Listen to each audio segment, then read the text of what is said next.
don't give the CUET 2026 exam. तो title देखकर आपको यही लग रहा होगा ना कि ऐसा क्या हो गया कि हम लोगों को CUET UG 2026 का एग्ज़ाम ही नहीं देना। क्या सच में हम लोग को एग्ज़ाम नहीं देना चाहिए? देखिए, मैं ऐसा नहीं बोल रहा हूँ कि आप लोग CUET 2026 का एग्ज़ाम नहीं दे सकते, बट अगर आपके माइंड में कुछ मिथ्स हैं CUET UG एग्ज़ाम को लेकर, तब तो आप बिल्कुल मत देना। इस वीडियो के माध्यम से मैं आपकी ऐसी ही कुछ मिथ्स जो है वो हमेशा के लिए ख़त्म करने वाला हूँ। अगर आप भी एक ऐसे विद्यार्थी हैं जो ये सोचते हैं कि CUET UG एग्ज़ाम तो बहुत ईजी है, तो इस वीडियो को लास्ट तक देखना, क्योंकि इसके बाद आपके जितने भी डाउट्स हैं, जितने भी आपके मिथ्स हैं, सारी हमेशा के लिए ख़त्म हो जाएंगे। तो चलिए इस वीडियो को स्टार्ट करते हैं।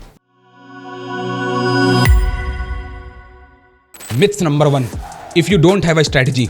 तो बहुत सारे ऐसे बच्चे जिनको लगता है कि CUET UG एग्जाम तो बहुत इजी है, इसको तो हम लोग बोर्ड एग्जाम के बाद प्रिपेयर कर लेंगे। पहले एक काम करते हैं, बोर्ड एग्जाम की प्रिपरेशन कर लेते हैं, बोर्ड एग्जाम में अच्छा स्कोर कर लेते हैं, उसके बाद जो टाइम बचेगा उसमें हम लोग इस पर्टिकुलर एग्जाम की प्रिपरेशन कर लेंगे।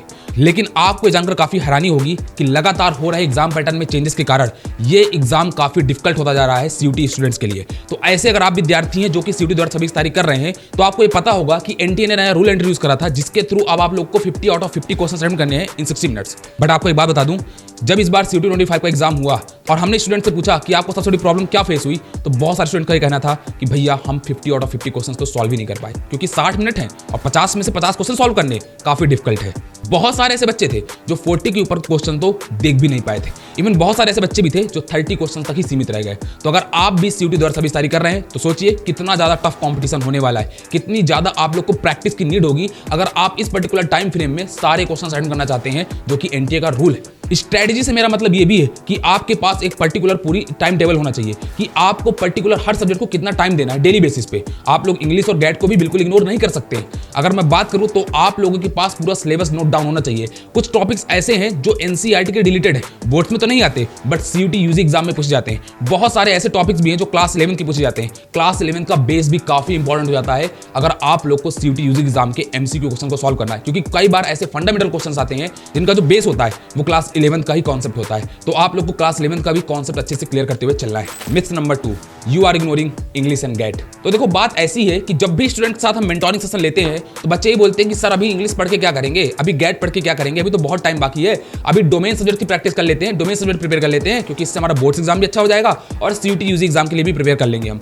लेकिन जब बात आती है बोर्ड एग्जाम के बाद CUET UG एग्जाम की, तो बच्चे 2-3 महीने में रस करने लगते हैं और जल्दी कंप्लीट करते हैं इंग्लिश और गैट का सिलेबस। और फिर वही प्रॉब्लम आती है कि बच्चे अच्छा परफॉर्म नहीं कर पाते इंग्लिश और गैट के अंदर। आपको बता दूं कि बहुत सारे ऐसे यूनिवर्सिटीज के कोर्सेज हैं जिनके लिए गैट का स्कोर तो मैंडेटरी हो गया है। अगर मैं बात करूं IIM बैंगलोर के प्रोग्राम IIMB DBE यानी डिजिटल बिजनेस एंटरप्रेन्योरशिप, उसके अंदर आपका गैट का स्कोर ही कंसीडर किया जाता है। तो अगर आप भी एक ऐसे विद्यार्थी हैं जो कि CUET UG एग्जाम के बाद IIM टारगेट कर रहे हैं, तो आप लोग को गैट सेशन भी प्रिपेयर करना होगा। अभी IIM संबलपुर ने कोर्स इंट्रोड्यूस करा है, bachelor of science in management and public policy. इसके लिए आपका इंग्लिश एंड गैट का स्कोर लिया जाएगा। सोचिए, अगर आपने इंग्लिश और गैट को इग्नोर कर दिया तो आप IIM को कैसे टारगेट कर पाएंगे। तो आप लोगों को इंग्लिश और गैट को बिल्कुल इग्नोर नहीं करना।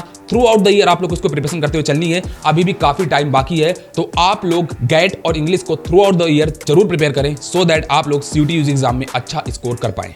Myth number 3, you haven't analysed previous year paper. अगर आप भी एक ऐसे विद्यार्थी हैं जो कि प्रीवियस ईयर पेपर को बिल्कुल इग्नोर कर देते हैं, आप लोग ये सोचते हैं कि प्रीवियस ईयर पेपर्स तो चलो ठीक है, अब नया ईयर आएगा, नए तरह क्वेश्चंस आएंगे, तो प्रीवियस ईयर पेपर्स लगा के क्या ही करेंगे, या CUET UG एग्जाम के बाद लगा लेंगे। बट अपनी प्रिपरेशन जर्नी में आप लोग को through out the year previous year papers को जरूर देखते चलना है। उसी से आपको पता चलेगा कि किस टाइप के क्वेश्चन आपके CUET UG एग्जाम में पूछे जाते हैं। MCQ बेस्ड क्वेश्चन लगाने में कितना आपको मिनिमम टाइम लेना चाहिए और कितना मैक्सिमम टाइम लेना चाहिए, सो दैट आप लोग 50 आउट ऑफ 50 क्वेश्चन अटेंड कर पाएं।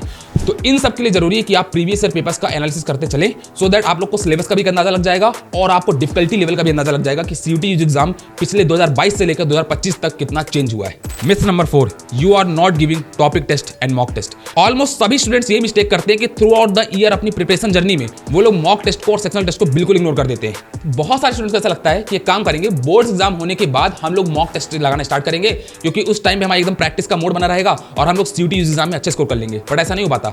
आपको पता है जो टॉपर टॉपर्स के इंटरव्यू हमारे इसी चैनल में पड़े हुए हैं, अगर आप जाके देखेंगे तो वो लोग यही बोलते हैं कि उनने कम से कम 50 से 60 मॉक टेस्ट और सेक्शनल टेस्ट के थ्रू प्रैक्टिस करी है CUET यूजी एग्जाम की। तो अगर आप एक ऐसे विद्यार्थी हैं जो कि CUET 2026 की तैयारी कर रहे हैं, तो आप लोग मॉक टेस्ट और टॉपिक टेस्ट के थ्रू प्रैक्टिस नहीं कर रहे हैं, तो आप लोग बहुत बड़ी मिस्टेक कर रहे हैं। आप लोग को through out the year, even अभी से आप लोग का जितना भी सिलेबस हो गया है उसकी आपको अभी से प्रैक्टिस करते चलनी है CUET यूजी एग्जाम की। दिसंबर तक आप लोग को प्रॉपर टाइम देना है CUET और बोर्ड्स को भी। फिर इसके बाद आपको आ जाना है बोर्ड मोड में, और उसके बाद जब बोर्ड एग्जाम आपके ओवर हो जाएंगे उसके बाद आपको वापस से लग जाना है CUET यूजी एग्जाम की प्रिपरेशन में, और इस तरह आप बहुत इजीली CUET यूजी एग्जाम को क्लियर कर सकते हैं। आई रियली होप सो कि ये वीडियो आपकी CUET यूजी एग्जाम की प्रिपरेशन की जर्नी में एक अच्छा इंपैक्ट करेगा। आप इस वीडियो देखने के बाद आपके जितने भी मिथ्स हैं सब खत्म हो गए होंगे, और अब आप अच्छे तरीके से CUET यूजी एग्जाम की प्रिपरेशन स्टार्ट करेंगे और एक अच्छा स्कोर करेंगे, अपने ड्रीम यूनिवर्सिटी और ड्रीम कॉलेज में एडमिशन लेंगे और अपने करियर को एक नई डायरेक्शन देंगे।